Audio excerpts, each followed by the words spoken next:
अस्सलाम वालेकुम दोस्तों, मेरा नाम है Kashi. Welcome to my channel scary night stories Urdu. दोस्तों उम्मीद है आप सभी लोग खैरियत से होंगे। दोस्तों आज की 3 हॉरर स्टोरियाँ मैं आपके लिए लाया हूँ जो बहुत ही खौफनाक होने वाली है और वो है भी कैंपिंग से रिलेटेड। तो वीडियो में आखिर तक जुड़े रहिएगा और वीडियो में नए हो तो प्लीज़ मेरे चैनल को सब्सक्राइब कीजिए और साथ में बेल आइकन को प्रेस कर लीजिए। इससे होगा ये कि न्यू हॉरर स्टोरी आने वाली सबसे पहले आपके पास पहुँचेंगी। तो चलिए बिना किसी टाइम वेस्ट किए इस कहानी को शुरू करते हैं।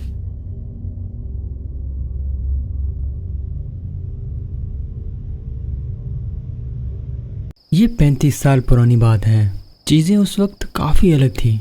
लोग इंटरनेट के बारे में नया नया जानने लगे थे, मगर स्मार्टफोन उस वक्त जस्ट इमेजिनेशन ही था। तब गूगल मैप जैसी कोई फैसिलिटीज़ नहीं थी। लोग उस वक्त कागज़ के ऊपर छपे हुए नक्शों का इस्तेमाल करते थे या फिर लोगों से पूछकर अपनी नॉलेज का इस्तेमाल करके वो रास्ते ढूंढा करते थे। मैंने भी कुछ ऐसा ही किया। एक बार मैंने ब्रिटिश कोलंबिया के पार्क में जंगल की खूबसूरत वादी में हाइकिंग करने का सोचा। मैंने उस फॉरेस्ट की कई इंस्पायरिंग हंटिंग स्टोरी सुनी हुई थी और मैं खुद उसे एक्सपीरियंस करना चाहता था। वहां जाने से पहले मैंने एक काम किया, वो ये कि उस फॉरेस्ट के बारे में अच्छे से रिसर्च किया।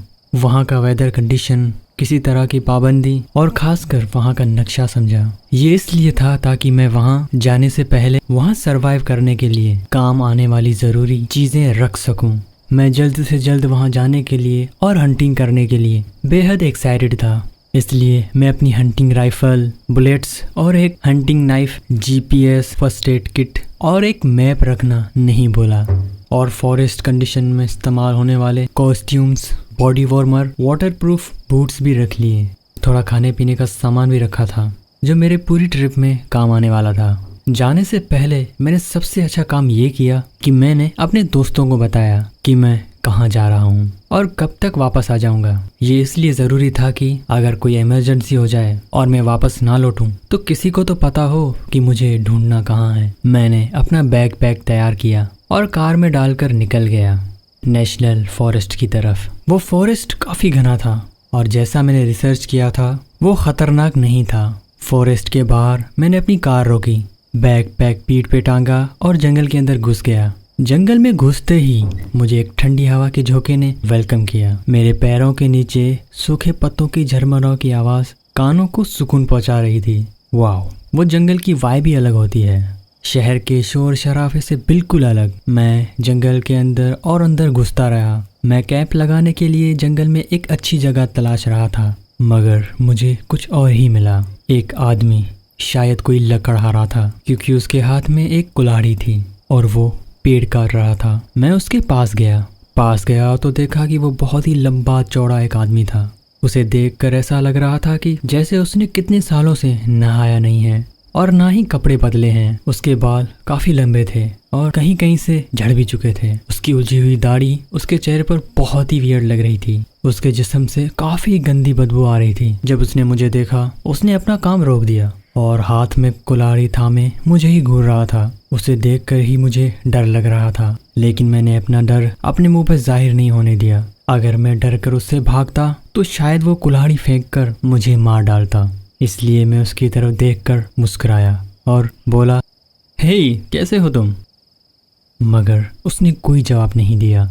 वो बस मुझे घूरता रहा। मैं चुपचाप वहां से चला गया। जब मैंने पलटकर पीछे देखा तो वो अभी भी खड़ा मुझे ही देख रहा था। खैर, मैं वहां से दूर चला गया और मुझे एक साफ सुथरी जगह मिली जिसके सामने एक छोटा सा तालाब था। उसी तालाब किनारे कुछ दूरी पर एक और टेंट लगा हुआ था और उसमें एक जवान कपल रुका हुआ था। मैंने भी एक अच्छी साफ सुथरी जगह देखी और अपना टेंट लगा लिया। फिर मैं उस तालाब में नहाया और उसके बाद चाय बनाई और बैठकर मैं पीने लगा। सूरज ढल चुका था। उधर दूसरे टेंट के बाहर दोनों कपल एक दूसरे की बाहों में उलझे हुए पड़े थे। उन्हें ये भी होश नहीं था कि कोई उन्हें देख रहा है, या शायद उन्हें पता था कि मैं उन्हें देख रहा हूँ, बस उन्हें फर्क नहीं पड़ रहा था। मैं उस तालाब के एकदम किनारे गया और एक पत्थर के ऊपर बैठकर फिशिंग रोड से मछली पकड़ने लगा। मेरा लक अच्छा था, मैंने 3 मछलियाँ पकड़ ली। उसके बाद मैंने फटाफट आग जलाई और एक फ्राई पैन में मछली फ्राई की। मेरे पास 2 एक्स्ट्रा फिश थे तो मैंने सोचा क्यों ना उस कपल को फिश दे आऊं। तो मैंने एक प्लेट में दोनों मछली रखी और उस कपल को देने के लिए उस टेंट की तरफ निकल पड़ा। उस वक्त भी वो दोनों एक दूसरे की बाहों में लिपटे हुए थे। उनके पास पहुंचकर मैंने कहा, हे डिस्टर्ब करने के लिए सॉरी, मैंने फिश पकड़ी, सोचा तुम लोगों को पसंद आएगी। उन दोनों ने मुस्कुराते हुए मेरी तरफ देखा और लड़की बोली, नो थैंक यू मिस्टर, हम अजनबियों से कुछ नहीं लेते, हमारे पास खाने को बहुत है, प्लीज़ जाओ यहाँ से। उसका बिहेवियर काफ़ी ख़राब था। मैं वो प्लेट और मछलियाँ वापस ले आया और पेट भर के खाना खाया। उसके बाद मैं अपने टेंट में घुसकर लेट गया, मगर वो कपल तालाब में जाकर नहाने लगा। वो दोनों बहुत शोर मचा रहे थे, पर मैं क्या ही कर सकता था। मैंने अपनी आंखें बंद की और सोने की कोशिश करने लगा। कुछ देर तालाब में नहाने के बाद वो कपल तालाब से बाहर निकला, मगर तभी मुझे लड़की की चीखें और उसके रोने की आवाज़ सुनाई दी।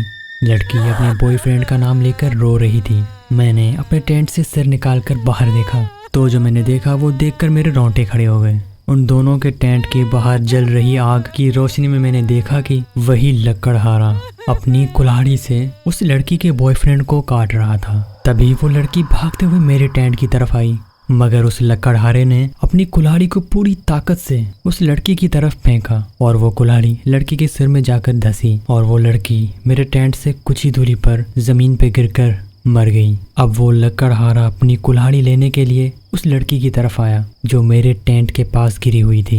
मैं इतना जान चुका था कि वो अपनी कुल्हाड़ी लेने जरूर आएगा और अगर उसने मुझे देख लिया वो पक्का मार डालेगा। तो बस फिर क्या था, मैं चुपचाप से अपने टेंट से बाहर निकला और दबे पांव वहां से निकलकर एक पेड़ के पीछे जा छुपा। वो लकड़हारा उस लड़की के पास पहुंचा। उसने अपनी कुल्हाड़ी उस लड़की के सिर से निकाली और मेरे टेंट की तरफ गया। उसने मेरे टेंट को उखाड़ फेंका, मगर वो खाली था। उसने आसपास देखा और किस्मत से वो मुझे ढूंढता हुआ दूसरी तरफ चला गया। मैं बिना देरी किए उसकी उल्टी साइड में बस भागता रहा। भागते भागते मैं उस जंगल से बाहर हाईवे पे पहुंचा। किस्मत से मुझे वहां से एक कार गुजरती दिखी। मैंने उसे हाथ दिया और उस कार वाले से लिफ्ट लेकर मैं पास ही के एक टाउन में पहुंचा और वहां की पुलिस को मैंने उस जंगल और वहां की हुए वाकये के बारे में बताया। वो पुलिस ऑफिसर कुछ पुलिस वालों के साथ उस जगह पर निकल पड़ता है। मैं नहीं जानता था कि उन पुलिस वालों का क्या होने वाला है, मगर मैं ये जानता था कि मेरी किस्मत अच्छी थी जो मैं उस लकड़हारे की कुल्हाड़ी से मारा नहीं गया। दोस्तों, बढ़ते हैं एक और हॉरर स्टोरी की तरफ।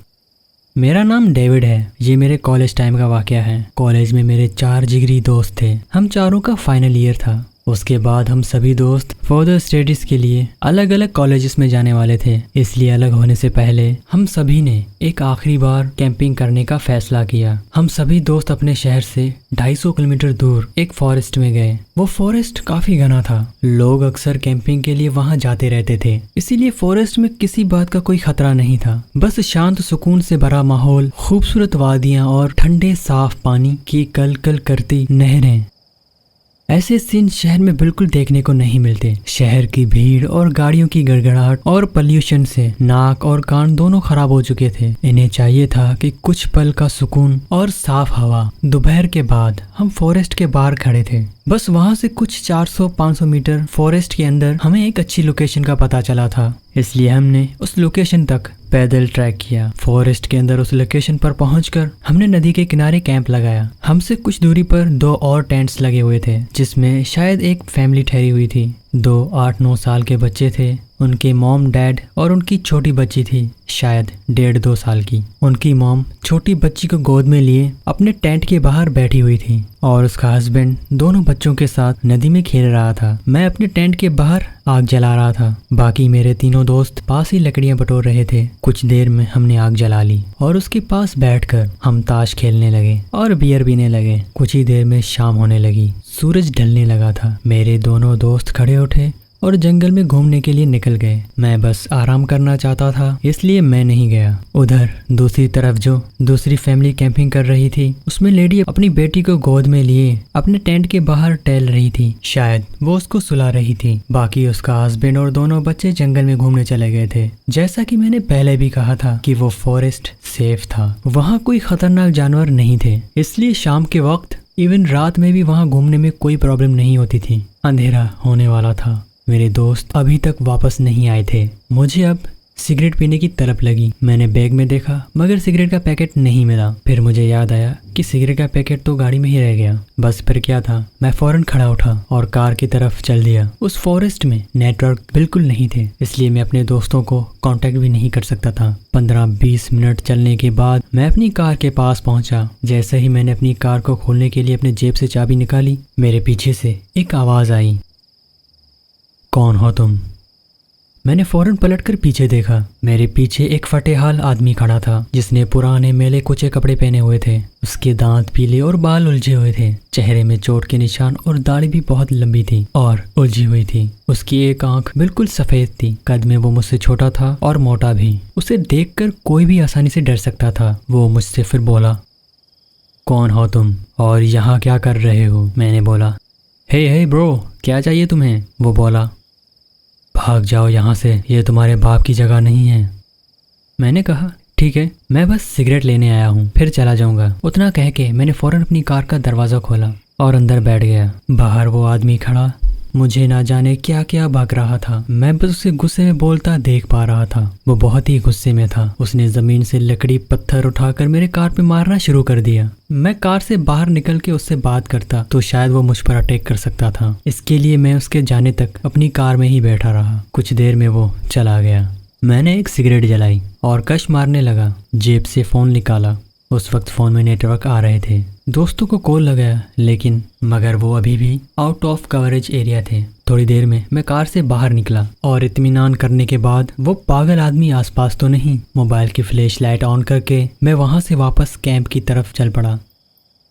अंधेरा हो चुका था। मैं भी कैंप से थोड़ा ही दूर था। तभी मुझे एक औरत की चीख सुनाई दी। वो मेरी कैंप साइड की तरफ से आ रही थी। वो चीख खौफनाक थी। मैं भागता हुआ कैंप साइड की तरफ पहुंचा और देखा वो औरत अपने टेंट के बाहर खड़ी जोर जोर से रो रही थी। मेरे तीनों दोस्त भी भागते हुए वहां पहुंचे और उस औरत का हस्बैंड और उसके दोनों बच्चे भी।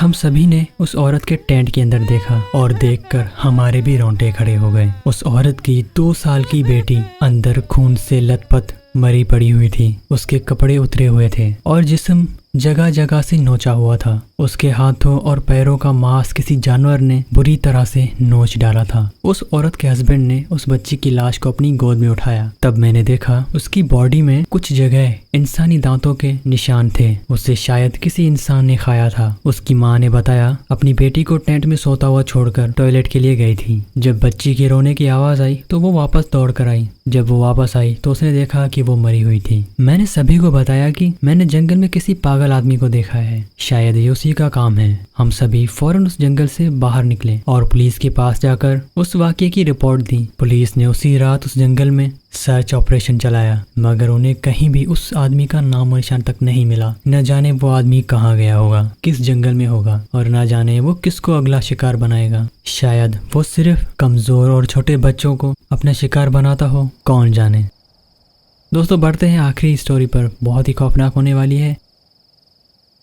मेरा नाम अहमद है। मेरी वाइफ का नाम सादिया है और ये वाकया हमारे हनीमून पीरियड का है। आज से तकरीबन 10 साल पुराना वाकया है। मैं और मेरी वाइफ यूएसए के ट्रिप पे गए हुए थे। तब एक शाम हम एक नेशनल पार्क के पास एक होटल में रुके हुए थे। होटल स्टाफ ने हमें एक अच्छी लोकेशन के बारे में बताया जो वो वहाँ से 23 किलोमीटर दूर था। एक बहुत बड़ा लेक और उसके चारों तरफ खूबसूरत जंगल। हमने एक रात के लिए एक कार हायर की और कैंपिंग के लिए कुछ जरूरी सामान भी रेंट पे लिया और निकल गए उस लोकेशन की तरफ। जब हम वहाँ पर पहुँचे तब तक शाम हो चुकी थी। सादिया को डर लग रहा था, नई जगह है, कहीं खतरा हो गया तो। मैंने उसको कहा अगर खतरा होता तो वो होटल स्टाफ हमें इस जगह के बारे में क्यों बताता। हमने कार सड़क के साइड पर पार्क की और कुछ 700 मीटर अंदर जंगल के पैदल चले। जब हम लेक के किनारे पहुंचे तब लेक के पास कुछ लड़के और लड़कियां खेल रहे थे। हमने भी पास में अपना टेंट लगाया और सामने खूबसूरत व्यू का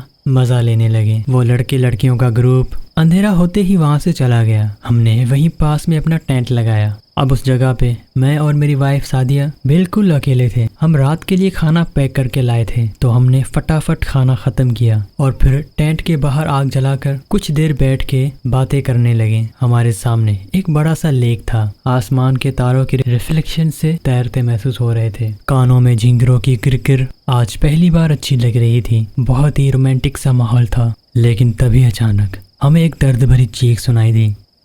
हम दोनों की गर्दन फौरन उस तरफ मुड़ गई जिस तरफ से वो आवाज आ रही थी। तभी वहां से किसी लड़की ने बोला, नहीं नहीं प्लीज मुझे छोड़ दो।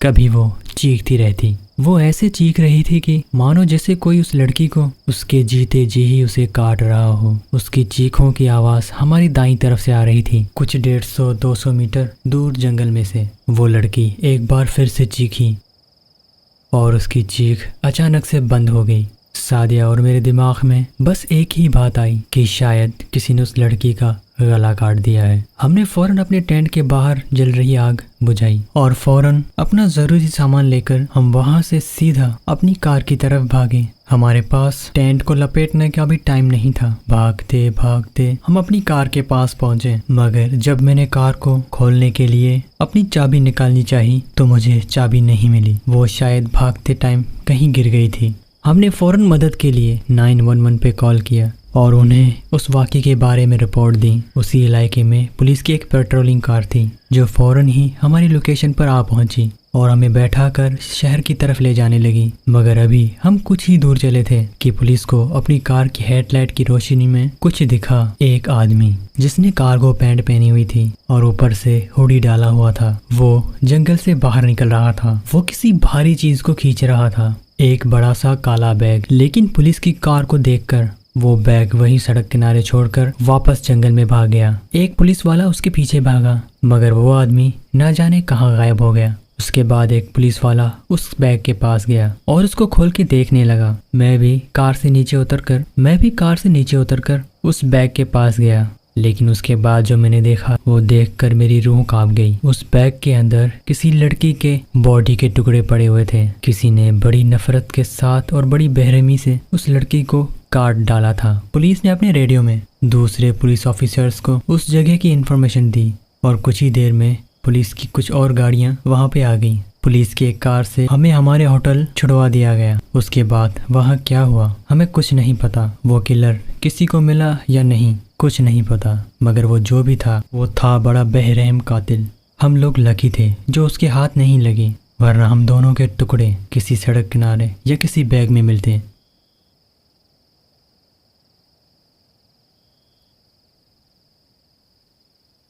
तो दोस्तों मुझे उम्मीद है कि ये कैंपिंग हॉरर स्टोरीज आपको पसंद आई होगी। अगर पसंद आई हो तो प्लीज़ वीडियो को लाइक लाजमी से कीजिएगा यार, बहुत मेहनत लगती है और आपका एक लाइक हमें बहुत मोटिवेट करता है। और अगर आपने अभी तक हमारे चैनल को सब्सक्राइब नहीं किया तो सब्सक्राइब लाजमी से कीजिएगा, क्योंकि मेरे इस चैनल पर बहुत ही खौफनाक सी कहानी आने वाली है। तो आप लोग मेरे चैनल से जुड़े रहें और मुझे और उस कहानी को यहाँ तक सुनने के लिए आपका बहुत ही शुक्रिया। मिलते हैं अगली खौफनाक स्टोरी में, तब तक के लिए अल्लाह हाफिज़।